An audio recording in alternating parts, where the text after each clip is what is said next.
আসসালামু আলাইকুম রহমতুল্লাহ। আজকে আমাদের ক্লাসের বিষয়বস্তু হচ্ছে মোডাল অক্সালারিজ।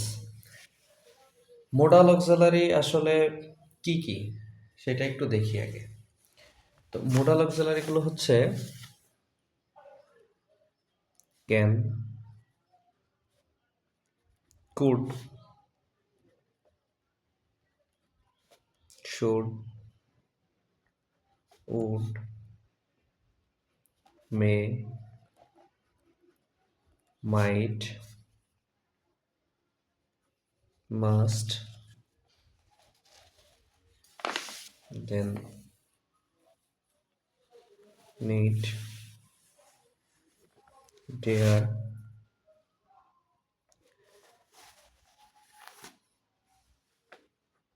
হ্যাভ টু,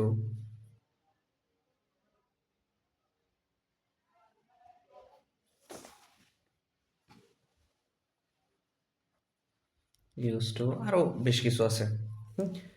তো এর মধ্যে কিছু প্রাইমারি আছে, আবার কিছু সেমি মডাল আছে। প্রাইমারি বলতে এগুলো শুধু মডাল অক্সিলারি হিসেবে ব্যবহৃত হয়।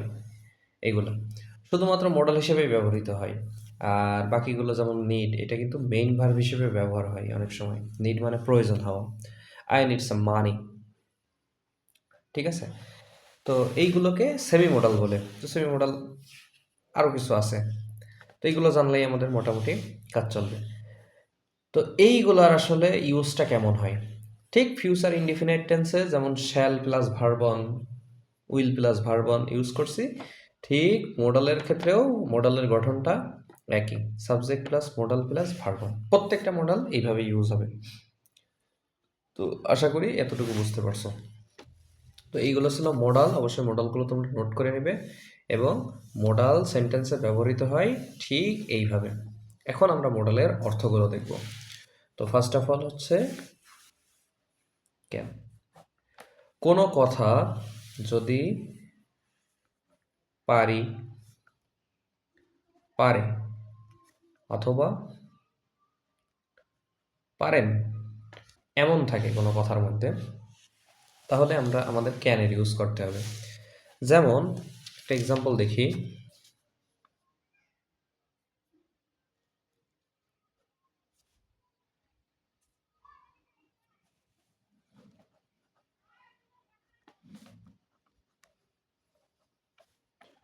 আমরা বৃক্ষ রোপণ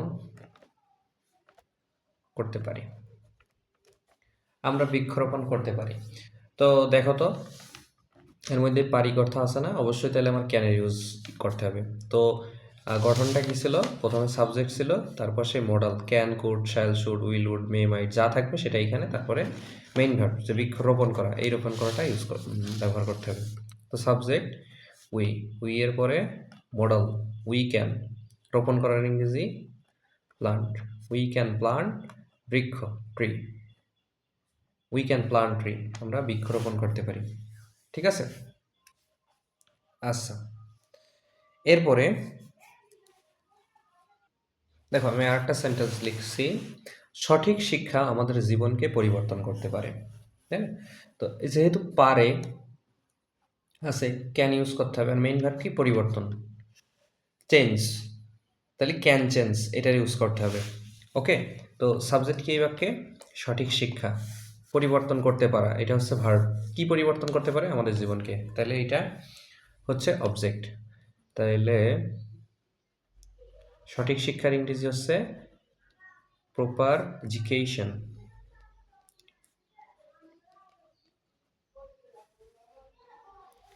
তারপরে ক্যান চেঞ্জ, পরিবর্তন করতে পারে। কি পরিবর্তন করতে পারে? আমাদের জীবনকে। যেহেতু অবজেক্ট তাই সরাসরি ভার্বের পরে বসে যাচ্ছে, চেঞ্জ আওয়ার লাইফ। ঠিক আছে?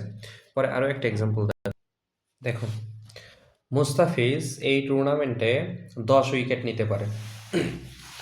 হ্যাঁ। তো যেহেতু পারে, ক্যানের ইউজ করতে হবে। নিতে পারা ক্যান টেক, এটা ইউজ করতে হবে। তো মুস্তাফিজ এ বাক্যে সাবজেক্ট, নিতে পারে ভার্ব কি? নিতে পারে 10 উইকেট, এটা হচ্ছে অবজেক্ট। ঠিক আছে?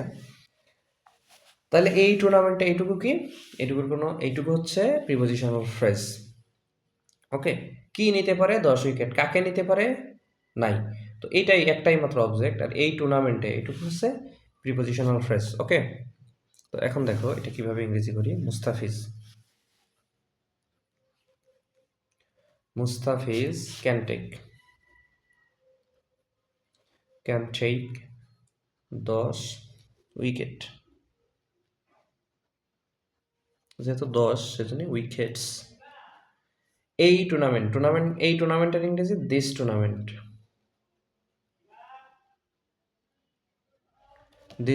আর যেহেতু বলছে এই টুর্নামেন্টে এ আছে, যার কারণে prepositional phrase in this tournament. আশা করি সবাই বুঝতে পারছো ব্যাপারটা।